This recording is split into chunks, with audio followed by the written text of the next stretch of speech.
Olá pessoal, tudo bem? Mais uma vez com mais um vídeo e finalmente o Lula está livre, né? O Ailton Benedito postou aí no Twitter dele, né, o seguinte, que, abre aspas, a queda de execução da pena em segunda instância ela nem era necessária, portanto, não é para se comemorar, né, por seguidores, não é para ser comemorada por seguidores e nem chorada pelos adversários. Então, o que ele está querendo dizer? Que o Lula acabaria sendo solto de uma forma ou de outra, né? Estaria aí previsto uma prisão domiciliar, né, um regime semiaberto, com tornozeleira, né, dentro da casa dele e tal. Isso ia acabar acontecendo cedo ou tarde. Então, essa soltura do Lula não é assim tão grave, né, como nós estamos aí, a primeiro momento a gente viu aí. Claro que tem toda uma revolta por conta da decisão do STF, né? Mas também era uma coisa que já era prevista, né? O STF são empregadinhos aí do Foro de São Paulo, está tudo muito aparelhado com a esquerda, e é claro que por eles já teriam colocado o Lula, né, fora aí da prisão há muito tempo, né? Aliás, ele nem teria ido, né, para a prisão. Então, outra coisa que o próprio Ailton Benedito colocou, né, que mesmo o Lula preso, ele não deixou de fazer o que ele vinha fazendo, né, sempre fez. Claro, ele não conseguiu mais roubar, né, ele ficou esse período sem roubar, mas ele participou da campanha, né, ele participou das estratégias de campanha, ele escolheu alguém que fosse o seu substituto, né? No caso aí o Haddad, o Poste, ele que decidiu isso, né? Que decidiu o candidato, ele que recebia as visitas que ele desejasse, o horário, o dia que ele quisesse, concedeu entrevistas, enfim, era uma situação extremamente confortável, né? Extremamente confortável. Então ele estava encarcerado ali, mas sempre fazendo o jogo dele, fazendo os mandos deles, né? Tudo aí favorável a ele, né? Ele estava sempre ativo, né? De uma forma ou de outra, seja diretamente ou através aí dos seus empregados, né, dos seus aliados. Então, olhando dentro dessa perspectiva, a gente vê que não ia fazer muita diferença, tá? Solto, ele pode até ser pode ser um tiro no pé. A soltura do Lula pode ser um tiro no próprio pé. Por quê?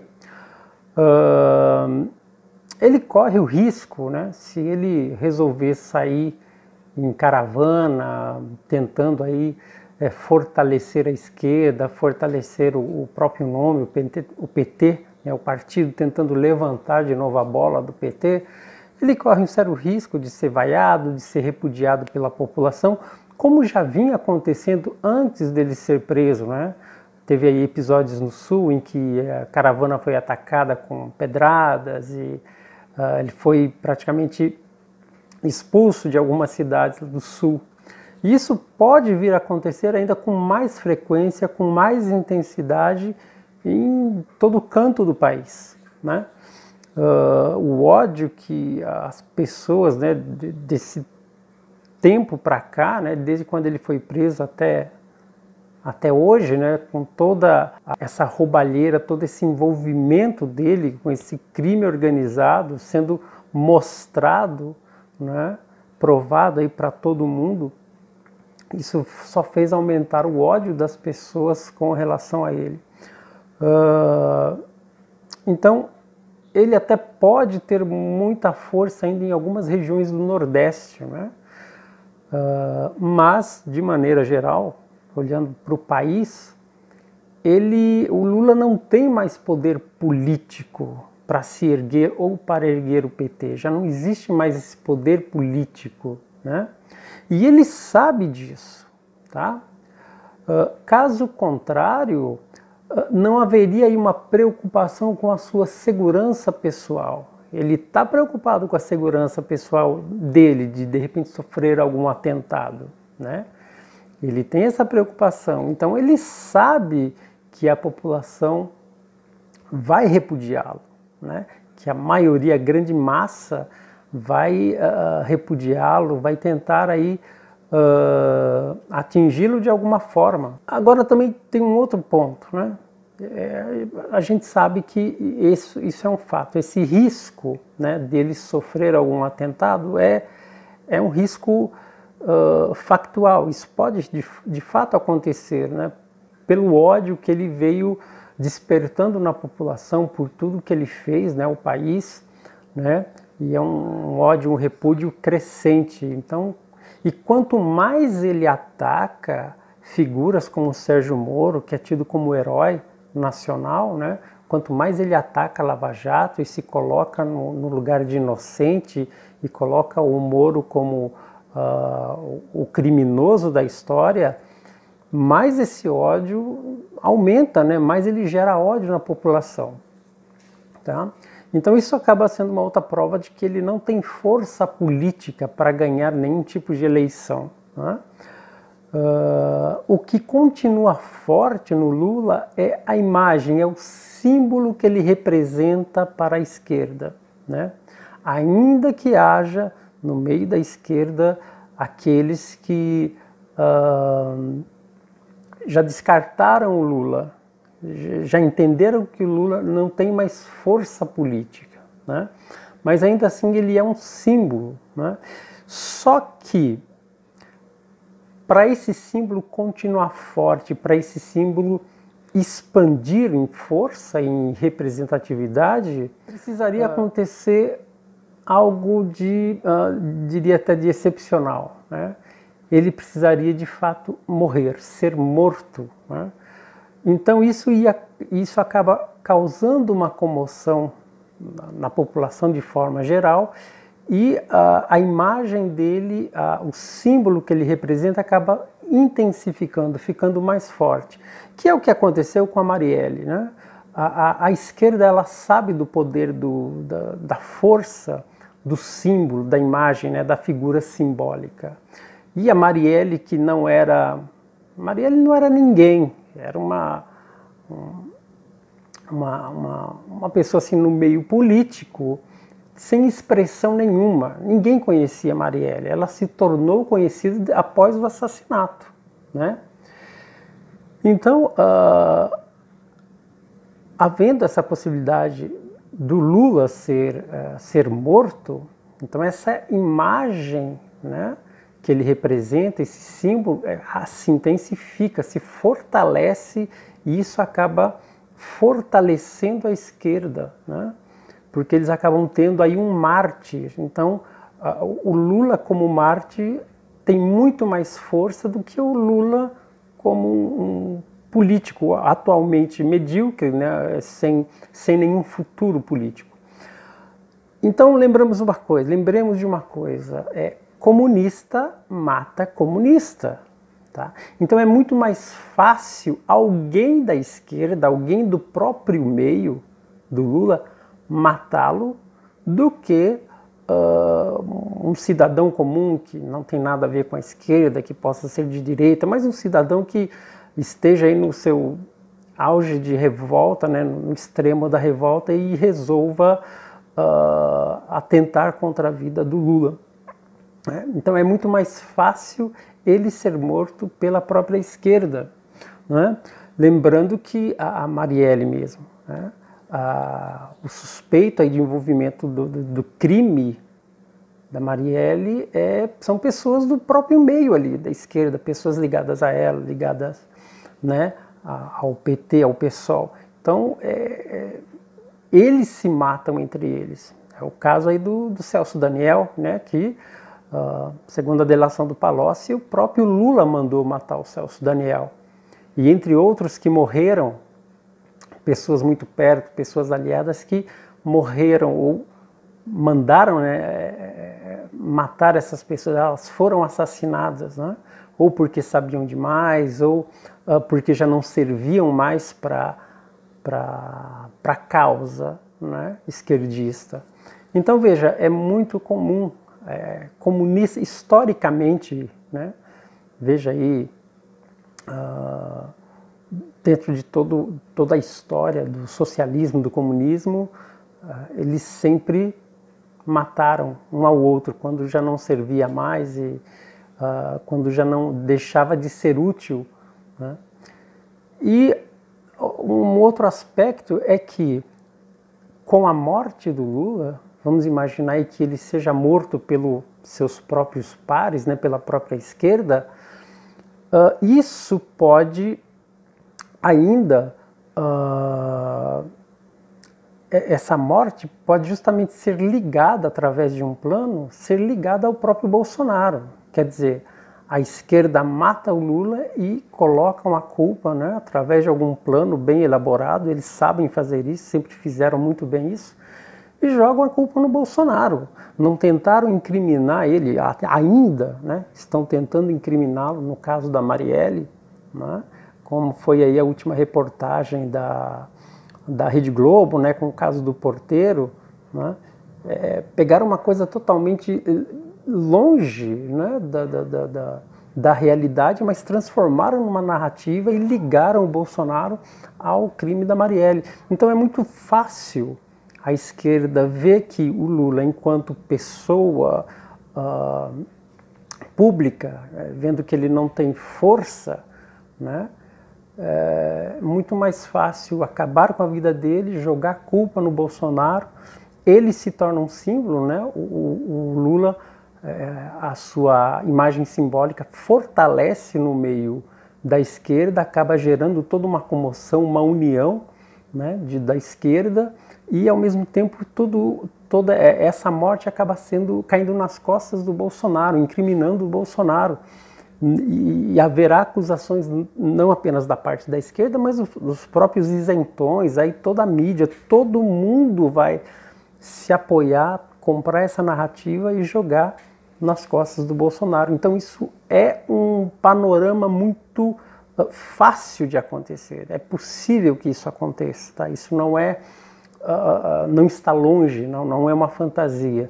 Pensando bem, olhando historicamente como funciona dentro do comunismo, do socialismo, é isso que acontece, né? É isso que acontece.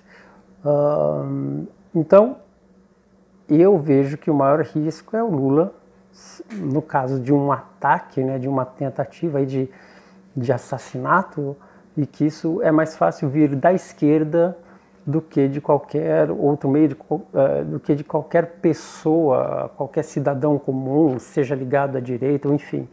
É muito mais fácil que isso venha dos próprios comunistas, de pessoas do seu meio. E o que o Bolsonaro, né, a gente falou aí, estamos falando do caso do Lula solto, que ele pode tentar começar aí uma estratégia na região Nordeste, né, aglutinando, tentando levantar o PT, levantar a sua imagem a partir do Nordeste, uma vez que lá é onde ele mais tem força, né, ele ainda tem muita força em algumas regiões do Nordeste. Então o que o Bolsonaro precisa fazer é ganhar o Nordeste, né? Ganhar como? Com investimentos, com melhorias, levando prosperidade para aquela região do Nordeste, para aquelas regiões em que o Lula ainda tem muita força, o PT ainda tem muita força. Então ele quebrando essa hegemonia petista nessa região, acaba para o Lula, e o Lula sabe disso, né? Então o Bolsonaro ele precisa estrategicamente agir nesse sentido, né? Focar ali nessas regiões, na região Nordeste, para conquistar futuros eleitores, aí no caso de uma nova reeleição, ou mesmo conquistar pessoas para que ele ganhe mais apoio popular, que ele ganhe um novo apoio popular dessa região, dessas pessoas, né? Então ele precisa ganhar no Nordeste nesse sentido. De modo geral, quem é que vai julgar o Lula? Quem é que vai julgar é o próprio povo, é a própria população que vai fazer o papel de julgar o Lula, né? Então deixa que o juiz, a partir de agora, o juiz é o povo, é o próprio povo, né?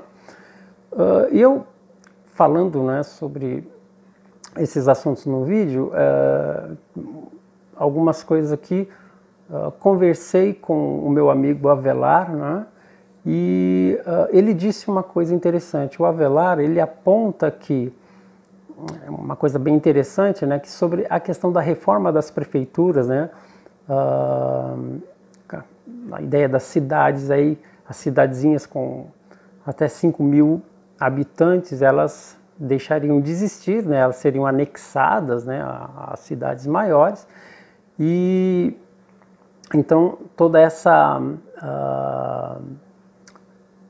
reforma das prefeituras, né, ela tem dois pontos aí. Ela para a economia, ela é muito boa, né, porque ela acaba enxugando a máquina pública, né, então há uma economia, né, são aí mais de 1.200 cidades, né, acho que 1.250, vou deixar a imagem aqui para vocês. Então, mais de 1.200 cidadezinhas que deixariam de existir com esse núcleo público, né, de prefeitos, vices, aí, vereadores, os secretários, né, que seriam a menos, né, nesses lugares. Aí o Avelar aponta o seguinte, que como é que vai ser? Essas pessoas vão ficar desempregadas, né? Essas pessoas, cada uma delas, né, com seus familiares, né, pessoas que trabalham aí nesses cargos públicos, nessas prefeituras, tem famílias e cada uma delas tem filhos, né, 2, 3 filhos ou até mais. Então, há um impacto aí, um impacto que é grande. Nós que estamos de fora, a gente, né, não está vendo o impacto que pode ocorrer na vida dessas pessoas. E como é que vai se administrar isso? Como é que o Bolsonaro vai administrar isso? Vai remanejar essas pessoas para outros lugares, aproveitando, né, o cargo delas? Quando se trata de funcionário público, né, é concursado, existe toda uma lei, né, de proteção, de estabilidade de emprego e tudo mais. Como é que isso vai ser administrado? Porque se isso não for bem administrado, essas pessoas podem se revoltar contra o Bolsonaro, né, contra o presidente, até mesmo aquelas que apoiaram, pode